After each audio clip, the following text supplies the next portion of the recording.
Il existe un livre si ancien, si étrange et si controversé qu'il a été exclu de presque toutes les Bibles du monde, sauf une. Pendant des siècles, son contenu est resté caché à une grande partie de l'Occident, préservé au sein d'une lointaine tradition chrétienne et entouré de questions qui, aujourd'hui encore, demeurent sans réponse définitive. Il s'appelle le Livre d'Hénoch. Ces pages parlent d'anges descendus sur terre, de géants qui ont conduit l'humanité au bord de la destruction et de connaissances interdites qui, selon le récit, n'auraient jamais dû être révélées. Mais pourquoi une œuvre connue des premiers juifs et des premiers chrétiens s'est-elle retrouvée exclue de la plupart des Bibles ? A-t-elle été rejetée parce qu'elle contenait des idées dangereuses ou simplement parce qu'elle n'a jamais été considérée comme authentique ? Hénoch apparaît brièvement dans le livre de la Genèse comme l'un des patriarches ayant vécu avant le déluge. La Bible ne lui consacre que quelques lignes, mais elle le décrit d'une manière tout à fait différente des autres personnages de sa généalogie. Selon le texte, Hénoch marcha avec Dieu, puis, soudain, cessa d'être parmi les hommes, parce que Dieu l'avait enlevé. Le texte n'explique ni comment cela s'est produit, ni où il a été emmené. Cette mystérieuse disparition fit d'Hénoch une figure fascinante pour les anciennes communautés juives. La partie la plus connue du livre commence par l'histoire des veilleurs. Ces êtres célestes auraient été envoyés pour observer l'humanité, mais ils finirent par abandonner leur position dans le ciel. Les veilleurs prirent des femmes humaines et brisèrent la séparation établie entre le monde céleste et le monde terrestre. De ces unions naquirent les Néphilim, présentés dans le récit comme des géants violents à l'appétit insatiable. Au début, ils consommèrent les aliments et les animaux produits par les êtres humains, mais les ressources commencèrent à s'épuiser. Ils se retournèrent alors contre l'humanité elle-même. La terre fut plongée dans une spirale de famine, de destruction et d'effusion de sang. Il ne s'agissait pas uniquement de créatures d'une taille extraordinaire. Elles représentaient une rupture de l'ordre de la création et une force que les hommes ne pouvaient plus maîtriser. Mais la transgression des veilleurs ne s'arrêta pas là. Ils enseignèrent la fabrication des armes, le travail des métaux, l'observation des mouvements des astres, la pratique des enchantements et l'usage de certaines techniques cosmétiques. Pour un esprit moderne, quelques-unes de ces connaissances pourraient sembler constituer des progrès. Cependant, dans le récit, elles furent transmises avant l'heure et utilisées pour accroître la violence, l'ambition et la tromperie.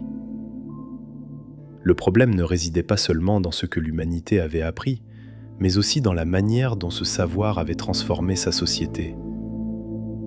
Parmi tous les veilleurs, l'un des noms les plus importants est celui d'Azazel. Le texte le tient pour responsable d'avoir appris aux hommes à fabriquer des épées, des couteaux, des boucliers et des armures. L'humanité apprit à transformer les métaux en instruments de guerre, tandis que la violence se répandait sur toute la terre. Azazel fut également associé aux parures et à des pratiques qui, selon l'auteur, favorisaient la corruption. De cette manière, le livre tente d'expliquer l'origine surnaturelle de certains maux humains, la guerre, l'effusion de sang et l'usage destructeur du savoir. La situation atteignit un point insupportable. Le cri des victimes monta jusqu'au ciel, et 4 grands archanges, Michel, Gabriel, Raphaël et Uriel, contemplèrent la dévastation. Ils reçurent alors la mission d'intervenir. Raphaël devait capturer Azazel, l'enchaîner et l'enfermer dans un lieu obscur. Gabriel devait affronter les géants. Michel devait annoncer le châtiment de Semyaza et des autres veilleurs. Uriel, quant à lui, devait avertir Noé de la catastrophe imminente. Ainsi, l'histoire des anges déchus fut directement reliée au déluge. Les veilleurs furent enchaînés et condamnés à demeurer dans les ténèbres jusqu'au jugement dernier. Les géants moururent, mais le récit ajoute un détail encore plus inquiétant. Leurs corps furent détruits, tandis que leurs esprits demeurèrent sur la terre. Selon cette tradition, ces esprits errants devinrent des forces maléfiques qui tourmentaient l'humanité. Cette idée exerça une profonde influence sur certaines conceptions anciennes concernant l'origine des démons. Ceux-ci ne seraient pas simplement des anges déchus, mais les esprits désincarnés des Néphilim morts. Enoch apparaît alors comme un intermédiaire entre le ciel et les êtres condamnés. Les veilleurs lui demandent de présenter une supplique en leur nom, dans l'espoir d'obtenir le pardon. Enoch transmet leur requête, mais la réponse est définitive. Il n'y aura pas de paix pour eux. Ceux qui auraient dû intercéder en faveur de l'humanité se retrouvent à avoir besoin qu'un homme intercède pour eux. Ce renversement fait de l'histoire un avertissement sur le pouvoir, la responsabilité et les conséquences du franchissement de limites que l'on ne comprend pas entièrement. À partir de ce moment, le livre décrit les extraordinaires voyages d'Enoch à travers différentes régions célestes. Guidé par des anges, il contemple des lieux de châtiment, des réservoirs où sont conservés les vents, les parcours du soleil et de la lune, de mystérieuses montagnes et des espaces destinés aux âmes des morts. Ces visions ne doivent pas être comprises comme des descriptions scientifiques modernes de l'univers, mais comme une représentation religieuse du cosmos. Pour leurs auteurs, tout ce qui existait faisait partie d'un ordre établi par Dieu, depuis le mouvement des étoiles jusqu'au jugement des êtres humains. Le texte contient également des calculs complexes liés au calendrier. Il décrit le mouvement du Soleil et de la Lune au cours d'une année de 364 jours. Cette section témoigne d'anciens débats sur la manière correcte d'organiser les fêtes religieuses et de mesurer le temps. Le calendrier n'était pas une question secondaire. Il déterminait la date à laquelle les jours sacrés devaient être célébrés. Pour certaines communautés, utiliser un système différent pouvait signifier rendre un culte au mauvais moment et rompre l'ordre divin. Mais, malgré sa richesse et son influence, le livre d'Enoch ne fut pas intégré à la plupart des canons bibliques. Cela ne résulta ni d'une unique réunion secrète, ni d'une décision prise du jour au lendemain. La formation de la Bible fut un processus long et complexe. Différentes communautés utilisèrent des collections de textes distinctes avant que certaines traditions n'établissent leur propre canon. Certaines œuvres furent largement acceptées, tandis que d'autres restèrent limitées à des groupes particuliers. Le livre d'Enoch perdit progressivement son autorité dans le judaïsme rabbinique et dans une grande partie du christianisme, même si certaines de ses idées continuèrent à circuler. Ce qui est surprenant, c'est que le Nouveau Testament montre que le livre était connu des premiers chrétiens. L'épître de Jude contient une citation provenant presque directement d'une prophétie attribuée à Enoch. Elle reprend également des traditions liées à des anges qui abandonnèrent leur position et furent gardés en réserve pour le jugement. Cela ne signifie pas nécessairement que son auteur considérait l'intégralité du livre d'Enoch comme sacré. Les écrivains anciens pouvaient citer des œuvres connues sans leur accorder la même autorité qu'aux Écritures.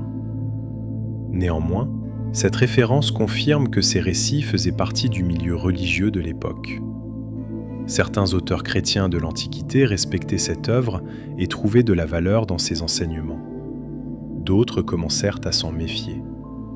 Son origine incertaine, ses visions célestes élaborées et ses explications concernant les anges suscitèrent des doutes. Au fil des siècles, le texte cessa d'être copié dans de nombreuses régions et disparut presque entièrement du christianisme occidental. Pendant plus de 1000 ans, il fut principalement connu à travers des citations, des commentaires et des fragments. Pour de nombreux érudits européens, il semblait s'agir d'une œuvre perdue. Cependant, le livre complet n'avait pas disparu. L'Église orthodoxe éthiopienne l'avait conservé en Ge'ez, une ancienne langue liturgique d'Éthiopie, et l'avait maintenu dans son canon biblique. Grâce à cette tradition, l'une des œuvres religieuses les plus importantes du judaïsme de la période du Second Temple parvint à survivre. Alors que l'Occident se souvenait à peine de son existence, les communautés éthiopiennes continuèrent à le copier, à le lire et à le transmettre de génération en génération. Au XVIIIe siècle, l'explorateur écossais James Bruce voyagea en Éthiopie et revint en Europe avec des manuscrits du livre d'Enoch. Leur arrivée suscita un immense intérêt, même si, dans un premier temps, certains spécialistes doutèrent de l'authenticité et de l'ancienneté du texte. En 1821 parut la première traduction intégrale en anglais, permettant au monde universitaire occidental d'étudier son contenu de manière beaucoup plus approfondie. Ce qui, pendant des siècles, avait semblé être une œuvre presque légendaire, redevenait accessible. La confirmation la plus importante vint avec les découvertes de la mer Morte. Parmi les manuscrits retrouvés dans les grottes de Qumran figuraient des fragments du livre d'Enoch écrits en araméen. Ces vestiges démontrèrent que plusieurs parties de l'œuvre existaient des siècles avant la naissance du christianisme. Le livre n'était ni une invention médiévale, ni une création tardive de la tradition éthiopienne. Il appartenait au monde religieux juif, diversifié, qui précéda et entoura l'époque de Jésus. Nous savons aujourd'hui que le livre d'Enoch est en réalité un recueil composé de plusieurs sections. Parmi celles-ci figurent le livre des veilleurs, les paraboles, le livre astronomique, le livre des songes et l'épître d'Enoch. Elles ne furent pas toutes écrites à la même époque, ni nécessairement par le même groupe. Ensemble, elles présentent des visions sur l'origine du mal, le jugement dernier, la venue d'une figure élue, la résurrection et le destin des justes et des pécheurs. Son influence est perceptible dans le développement de la littérature apocalyptique. Des images telles que le jugement céleste, les livres où sont consignées les actions humaines, les anges emprisonnés et une figure choisie pour juger les puissants apparaissent dans différentes traditions ultérieures. Les spécialistes continuent de débattre de la mesure dans laquelle le livre d'Enoch a influencé certains passages du Nouveau Testament. Mais son importance pour comprendre le milieu religieux de ces siècles est difficile à nier. Aujourd'hui, la plupart des historiens étudient cette œuvre comme un texte de la littérature apocalyptique juive ancienne. Pour l'Église orthodoxe éthiopienne, elle fait toujours partie des Écritures, tandis que, pour la plupart des autres traditions chrétiennes, elle constitue un texte non canonique. Certains croyants estiment qu'elle contient des enseignements précieux. D'autres avertissent qu'elle ne doit pas être placée au même niveau que les livres de la Bible. Il existe également des interprétations symboliques qui voient dans les veilleurs une représentation de dirigeants, de prêtres ou d'élites ayant utilisé leur savoir et leur pouvoir pour corrompre la société. En dehors du domaine religieux, son influence ne cesse de croître. Des films, des romans, des séries et des théories modernes ont repris ces histoires d'anges déchus, de géants et de secrets célestes. Cependant, de nombreuses versions populaires mélangent le contenu véritable du livre avec des idées qui n'apparaissent jamais dans ces pages. Le mystère qui l'entoure a suscité des exagérations, des théories du complot et des affirmations dépourvues de fondements historiques. Pour le comprendre, il est donc nécessaire de distinguer le texte ancien de tout ce que la culture moderne a construit autour de lui. Qu'il soit considéré comme une écriture sacrée, une œuvre apocalyptique ou le témoignage d'une époque marquée par de profondes tensions religieuses, le livre d'Enoch continue de nous obliger à poser des questions difficiles. D'où vient le mal ? La connaissance peut-elle devenir une forme de corruption ? Que se passe-t-il lorsque ceux qui détiennent le pouvoir franchissent les limites qu'ils étaient censés protéger ? C'est peut-être la véritable raison pour laquelle ce livre continue de fasciner après tant de siècles. Non pas parce qu'il révélerait une conspiration cachée, mais parce qu'il conserve la voix d'êtres humains de l'Antiquité qui tentaient de comprendre un monde rempli de violence, d'injustice et de mystère. Un texte attribué à un homme qui, selon la Bible, disparut sans mourir. Une histoire d'êtres célestes condamnés pour avoir partagé des connaissances interdites. Une œuvre perdue pour une grande partie du monde et préservée pendant des siècles en Éthiopie. Le livre d'Enoch n'a pas simplement été effacé de l'histoire. Il a survécu, attendant le moment où ses pages seraient de nouveau lues. Et maintenant que nous connaissons une partie de son contenu, une dernière question demeure. Combien d'autres textes, récits et secrets du monde antique pourraient encore attendre d'être découverts ?